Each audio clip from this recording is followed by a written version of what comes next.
Claire Haig, Chief Executive of Greener Journeys.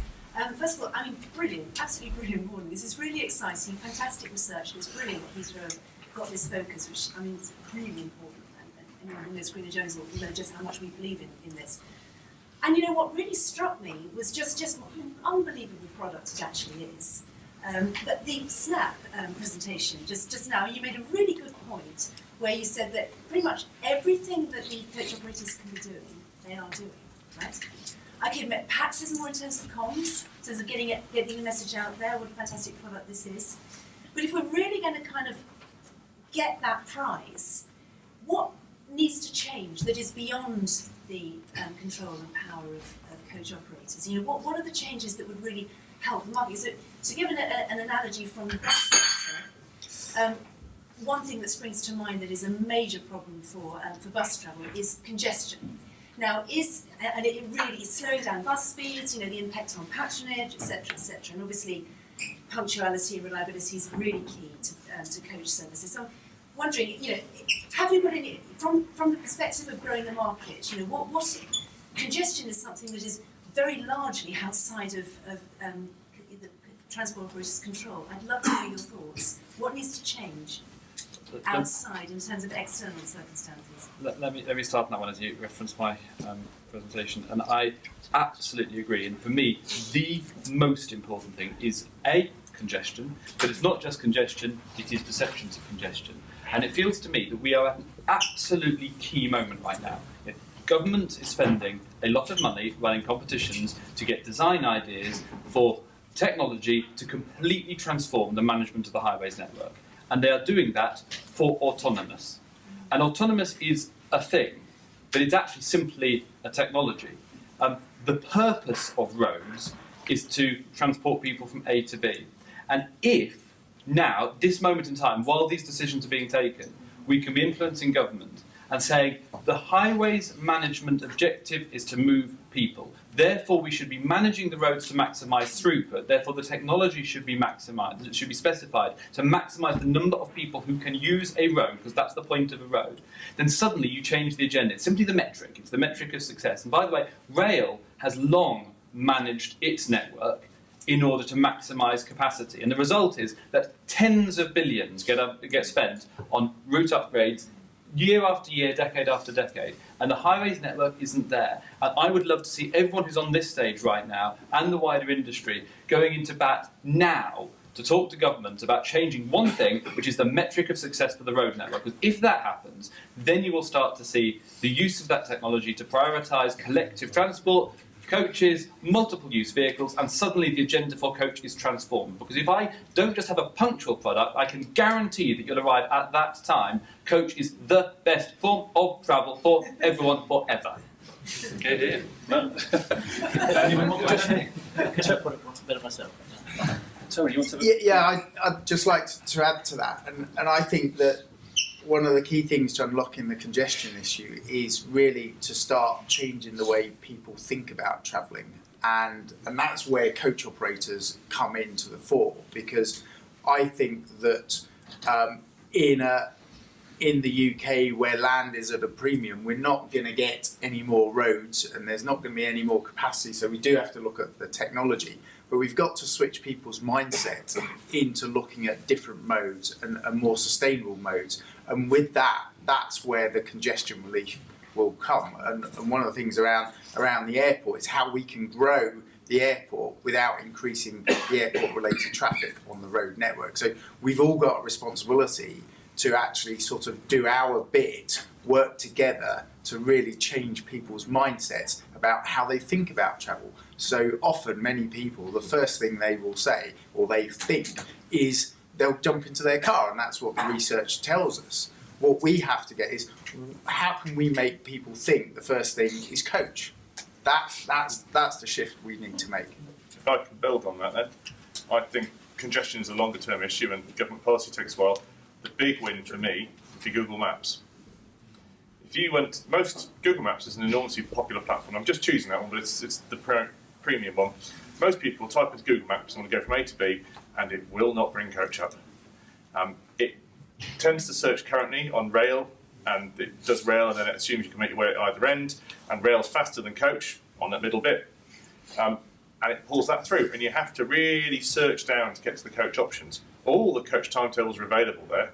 If Google Maps could be persuaded to allow searches on environmental basis, on total end-to-end journey time, on price, as opposed to just searching on its current algorithms, it would make a huge difference. Lots of people just phone, I want to go here, oh right, what I do is I take the train, or what I do is I drive my car. They never even see the coach option through what is the premium way they're searching. And that one feels very achievable to me. Yeah. You know, an option on Google Maps that said, get me there cheap, get me there efficiently, get me there environmentally, coach. Just worth saying on top of that, the work that Transport Focus did last year, looking at the experience of young bus passengers, 14 to 19, their preferred way of finding out the local bus service is Google Maps. Exactly the same, because it's not eating data off their phone by putting apps onto their phone, transport apps they might only use occasionally. So for that very young market, that sort of innovation is good development. Okay, another question please. Gentleman there, just say who you are and where you're from. Yeah, Chris Cheap, Passenger Transport Monitor. One of the many disadvantages of getting old is that we tend to have been around a long time and seen things before. And 36 years ago next month, I, along with my colleagues, was tasked by the National Bus Company in marketing coach traffic to Londoners, a company called London Crusader. What struck me, so a lot of what I've heard today is disturbingly familiar. What struck me was the word that was used only once, but came out strongly to me in the research, is the word reassurance. That for first-time users, we are in an unknown world. And the idea of Oxford having people at stops outside the main centre, or trying to solve the first mile issue, are areas I think you've got to concentrate on. And the one thing that nobody talked about, the survey came out strongly to me, was the old problem of terminals. That, you know, with the best will in the world, they aren't wonderful places, and they could be better. And somehow we need, it seems to me, to work together to improve them. Would people like to comment on that? You go first, Mark, on that one? I think by terminals, I think you're referring to coach stations. Mm-hmm. Yeah. And that's where local authorities can play a big part.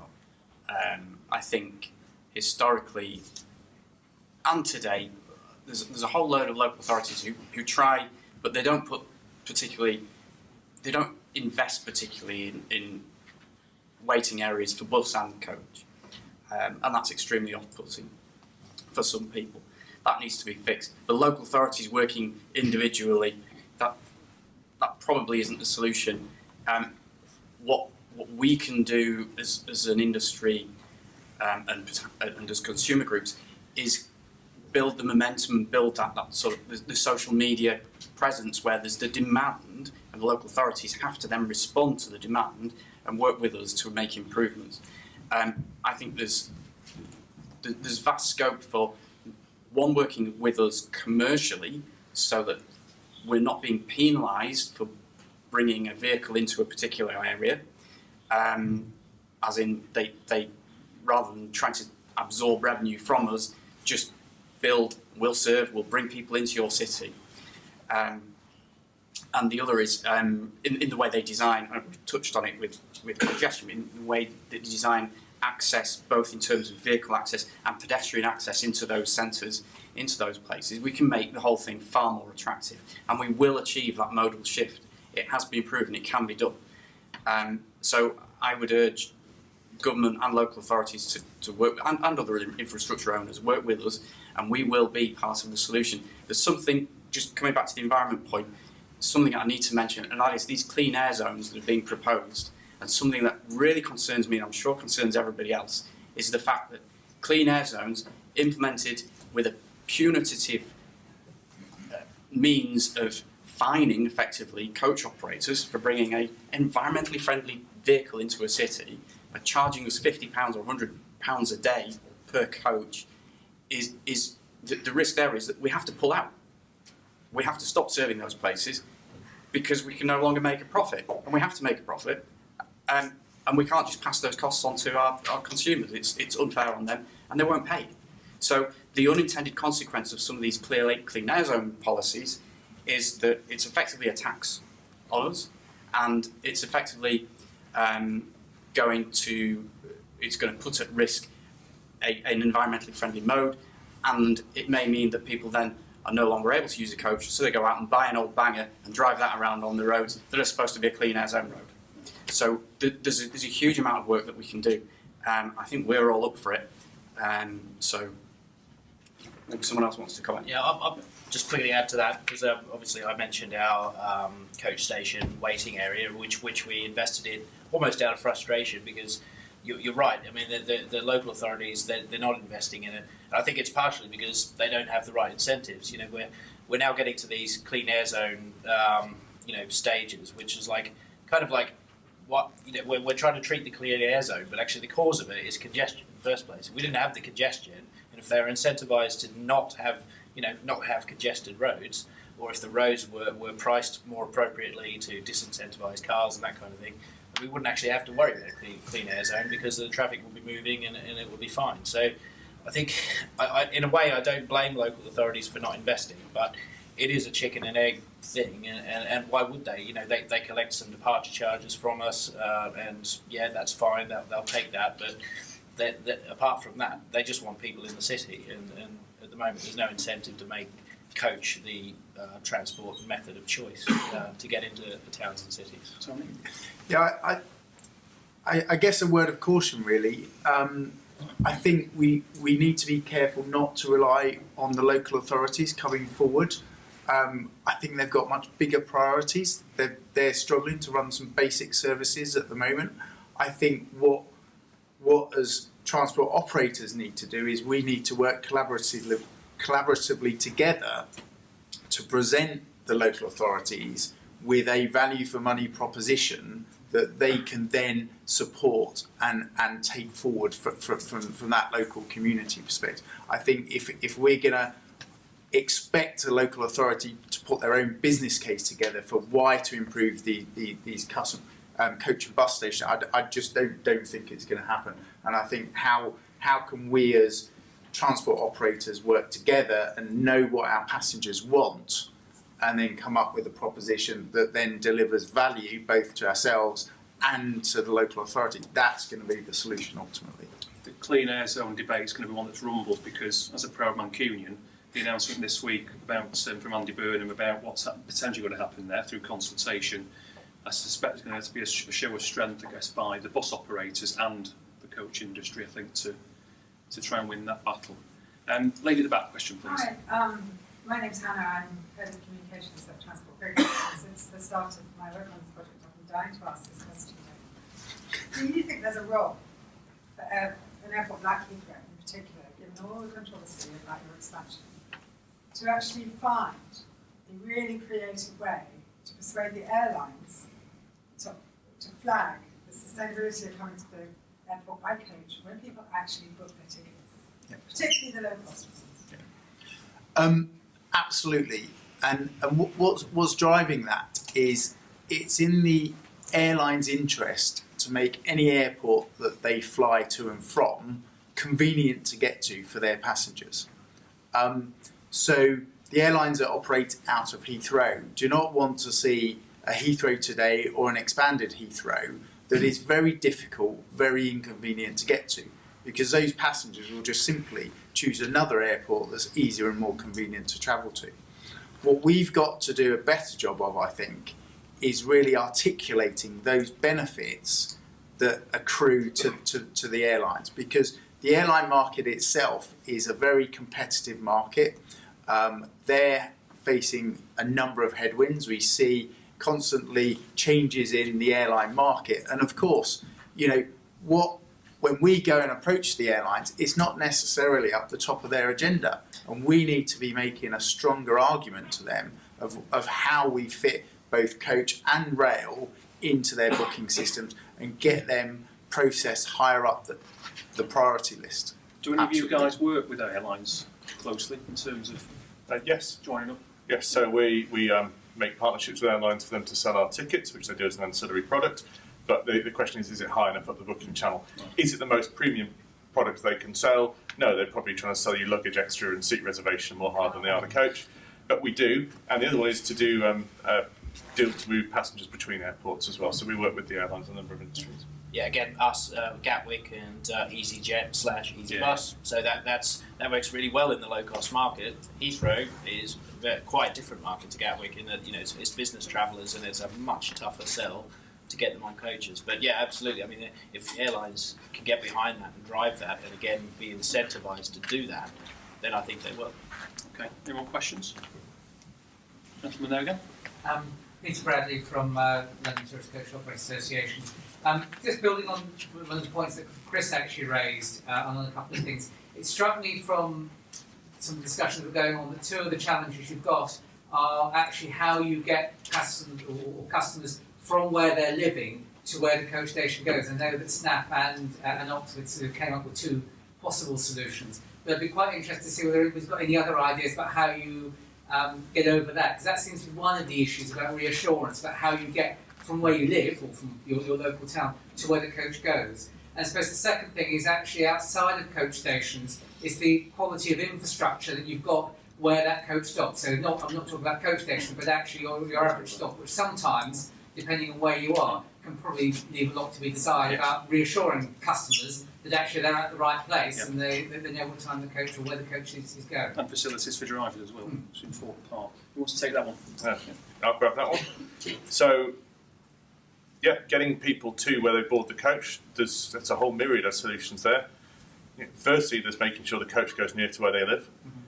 So a lot of people have to come in to go to the coach station. Let's take Victoria Coach Station as an example. Actually, you can get picked up in loads of other places through London. So what we see is people making unnecessary journeys because they're not being informed, they're not being optimally planned. Secondly, there's integrating into local networks. When they get to the coach station, it's often the bus station as well. If you can sell the through ticket, as we do in a number of places, you can really join people from their local bus straight onto the coach, and plugging into local network, get you there. And then finally, you can move to last mile solutions. I know that definitely the coach can be last mile, but sometimes there are others, and that's making partnerships with taxi and Uber and other. You run into a difficulty there in that the cost of the taxi can often be more than the cost of the whole coach ticket, and that's not necessarily palatable for customers. But it's a combination of those things. It's making sure that they choose the smart journey as well. Coming all the way into Victoria to then go out, and actually you could have gone on at Golders Green or someone else, isn't necessarily a smart way to do it. And then, so the second question was roadside stops, wasn't it? That's a really hard one. The network I represent stops in 900 places or so. We don't own any of them, and frequently are just a roadside stop. And you don't do necessarily that much for the economy of that area with that one stop. So you are so very low down the priority list. A lot of that is just knocking on doors and asking people to make changes. It can be deeply frustrating just to get the sign right. I would love them to hand some stops over and say, right, take care of them, and I'm prepared to invest, and we are prepared to invest as an industry where you get them, but they're not yours, and not the priority. So giving them the information through electronic means, through apps, giving them through the drivers, and letting the coach in some way be a mobile stop on its own to give people the comforts they need. It's one of the great joys of the driver, which is that he can make any stop friendly and nice because he can get off and help you and be there and be able to sell the ticket, and that's positive for coach travel. But are we suddenly going to see high quality stops across the UK? No. And Thomas, the point you were making in your presentation about the multiple stops in one place and arriving similar, have you learned stuff from doing that about kind of where you point the coach out? Or is it the passenger that determines where the coach goes from? I mean, coming back to the question Peter asked, the solution we've tried to adopt to this is simply to make a stop an entirely virtual experience. So we don't have any kind of infrastructure, we don't seek any kind of infrastructure, and it means we can be very flexible. But then to make sure that the customer has absolute confidence and reassurance that they are in the right place, so they can see a map showing where they're meant to be, they can see a map showing where the coach is. We provide them with a photograph of the location they're meant to be standing in. We provide them with a copy description of what that location is. So just, some people like maps, some like pictures, some like words. So we try and provide them with everything. And then we can just flexibly move them around because they're virtual. There's one other solution that Highways England have been talking to us about, and to National Express, and that is we need to make better use of existing parking rides. We need to create parking rides just off the major, the strategic road network as well, because so many people find it easy to get a lift and get dropped off, but getting a lift into a city centre, that's where you add to the congestion, and that's where it slows your overall journey time down. But parking rides, they're a solution. bit worth saying as well that coming out soon, we're doing a piece of work jointly with Highways England and looking at coach and bus and strategic road networks. There'll be some more stuff to look at some point. Gentleman there. Okay, this is very much picking up on the theme. Lucknow showed up on the map from Oxford to London. High Wycombe didn't. Lucknow has a population of about 500. But the key words was it had a 90-second stop. They were able to come off at Lucknow. I believe there was originally there were some tax incentives around fuel duty rebate, which is why they started stopping there. It allowed part of the leg for one of the services operators to operate as a local bus. But then they found so many people were coming to Lucknow that they had a huge traffic problem. They had cars parked all beside the road. They've had to put in infrastructure. But the key thing was this 90-second stop. Now, High Wycombe, which didn't appear on your map, had spent millions on an interchange. The key problem was it takes 5 minutes to get off the M40 into the station and out again. And if you do that twice an hour on a coach, you massively increase the journey time, reduce the attractiveness. Now, the more I've thought about this, I've started to find countries which do these 90-second stops for interurban coach. Denmark, Finland. Okay. I've heard rumours about other places. It's really hard to track down. So the question really is, can we just talk about the intermediate stops and how we can make those efficient? And are Highways England listening? And I think from what you were saying, possibly they're starting to, but...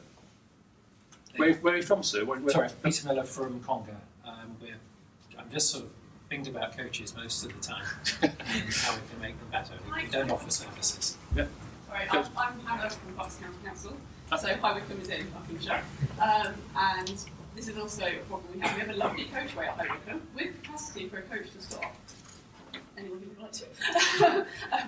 And the local authorities have been incredibly supportive of wanting a coach to stop at High Wycombe. Everyone's agreed, but we, as Tony was saying, we do not have resources to make the case to the operator to stop, to make a stop at High Wycombe. And I think I'm the only local authority in the room, so I'm rather head above parapet here, but we do need the operator to come to us as well with proposals, because quite frequently you will find us willing to help you out. It's just we have other priorities there. Okay. So potential customers out there. What's the response? Well, yeah. I mean, I emphasise quite a lot the importance of the service being express, and we, although obviously there was a fuel duty benefit, but we were actually very reluctant to come off the even though it is only 90 seconds, very quick, because we then dilute that simple message. It's express. We don't come off the motorway, any of that. We did it. We're very glad we did it. And as you say, it is busy, and we pick up lots of passengers there from Tame and Aylesbury and all that. But that to make it, if a 90-second version is big, going up Handy Cross at 8 a.m. Is a much bigger ask. And we love your coachway, and we run the park and ride out of there, as you know. I mean. We have looked at options. We work with Andy Clark and other colleagues of yours, and we're trying to come up with a way of doing it. But I don't, so long as that diversion is 5 minutes plus, it's going to be too. We're going to risk damaging our core service, and we're happy to keep talking to you. Absolutely, we see the market for it. Mark and Chris, is that like the railway? When you've got the direct point to point, it's great, but if you then start to strip away the service in the middle where the worst stops, people get a bit dissatisfied. Is that your challenge, I guess? Yeah, absolutely. I mean, I have a whole team of specialist planners who have just the right short sleeves and pens in their pockets who look at that. It is. You have to balance direct point to point, which sells very well, with cutting off whole markets, and you're looking for, it's never perfect, you're looking for an optimised balance of those. And it's one of the reasons to go back to frequency and scheduling and high frequency, because then you can do some stoppers and some that go fast. The only solution I ever see that works is one fast, one stops, one fast, one stops, or something, or weaving them in and out of each other. If you stop everywhere, journey time's fatal. If you go fast, you've just lost chunks of people. And of course, once people are used to it as a transport link, they don't care whether it's publicly funded or private. It's a transport link, and they will be very upset when it's removed. That's something, Thomas, that you might looking for a gap. Well, I mean, to an extent, I think it's a bigger problem. I think the point that Peter was making is about, is this Highways England's priority? And I don't think it is. And I think a network of park and ride locations off motorways where you had a 90-second journey time would be fantastic, absolutely fantastic. In terms of the topics we're talking about with engaging Highways England, I would much rather be talking about making sure that coaches can have predictable journey times. But both would be great. But I do agree that you need you need that level of infrastructure, because certainly our perspective, like all the other people who have any interest in selling coach travel, is that it's got to have both speed and a perception of speed. And the perception of speed is almost more important, because you're up against a mode that everyone thinks they know is faster, which is trains, even though actually end to end it often isn't. The piece of work we're doing is we're very much as part of another remit we have. It's protecting the interests of those that use the strategic road network. That very clearly fits with everything we're talking about today, and we want to bring Highways England much closer in, and they're very willing partner in this work as well. So it's early days, but we're chipping away at that. Can I just add something? Very quick, yeah. That for a rail, I took the train. It actually was a broken down train, and it was late, and delayed, and I was late. But the point is, that train stopped 3 times on my journey, but they were 60-second stops. Yeah, we don't think, I'm not going to take the train to London because it's going to stop in High Wycombe, because the train comes in and stops. So if we start thinking, if we actually were bold enough to think with Highways England about creating 60, 90-second stops, then the problem that you guys are facing just goes away. And I think some countries have woken up to that. And I think there's some stuff we could learn. Good challenge. Any more questions? Gentleman at the back there. That's you, sir. John Pope, I chair the Transport Forum here at Heathrow Airport. There's a number of things been suggested. They're already in operation. Airlines do sell National Express tickets. Ryanair and National Express have had that commercial arrangement for a long time. I've introduced coach services to a place like Ipswich, where you could book your taxi at the same time. Taxi take you to the bus station in Ipswich to get on your coach. It's already been done. That was done 7 years ago. Oxford, very high visibility here for an Oxford coach service. We need 100 Oxfords from this airport.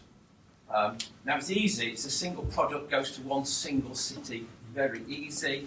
There's an anonymity about Megabus and National Express. Stand at Central Bus Station, you'll see a coach going out continuously, but where's it going? And certainly in terms of Megabus, Sid was great when it was £1 and an Olympian that passed its sell-by date. Is £1 now the wrong actual marketing point, because it looks too cheap. It looks too good to be true. Investing in infrastructure, certainly the Transport Forum's offered to do that. If there's something stopping you being able to run a service in High Wycombe or Slough, can we work together to improve that? And can the airport fund that?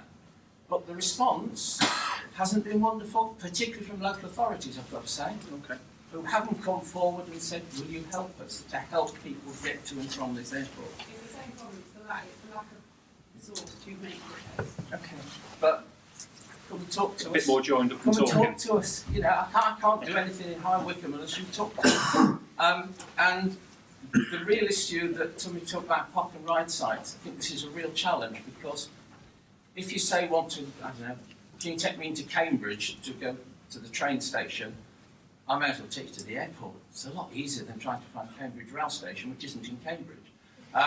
So I may as well carry on in the car down the M11. No point in taking you. And I think that's the challenge, and that's where park and ride may have an opportunity to say it's going to be easier to drop you at a park and ride site. So I think there's lots of what we've been talking about this morning already there. It already exists. But we're in competition. And, the airline will offer you a coach ticket, but they'll also offer you coach hire. And they'll offer you car hire, and they'll offer you something else. Why? Because somebody else is paying to be somewhere up that website as well. And So I think it's just that awareness, and what's come over to me this morning is, this is all there. It's all out there, but people don't know about it. And that's a problem we've certainly got at this airport, because if I asked you to tell me where a National Express coach, for example, or a Megabus, or anybody, coach went to, I might struggle. Right. Good challenge, John. Mark, want to go first? I agree. You mentioned the £1 fares, so let's deal with that, because I joined Megabus about 20 months ago now, and we were still using the £1 fares. We don't anymore. The research that Transport Focus have done backs up our own research, which was that the £1 fare message was a brilliant hook. It's absolutely brilliant, but it was undermining the value of the product. It was saying this is so if you think about the other extreme as a Gucci, you expect to pay £500, maybe it's more than that, I don't know, I've never bought one, for a Gucci handbag. Is it more? It's more. £503 for a Gucci handbag. But you expect quality. So part of what we need to do, and we've also touched on the fact that you can pay more for a taxi to take you 2 miles than you do for a coach that might take you 200 miles. It's crazy. But so part of what we need to do is in removing the stigma, in telling people and helping the population understand just how good a quality product it is by pricing it accordingly. That means we retain value, but £1 was too cheap. So yeah, our research said the same.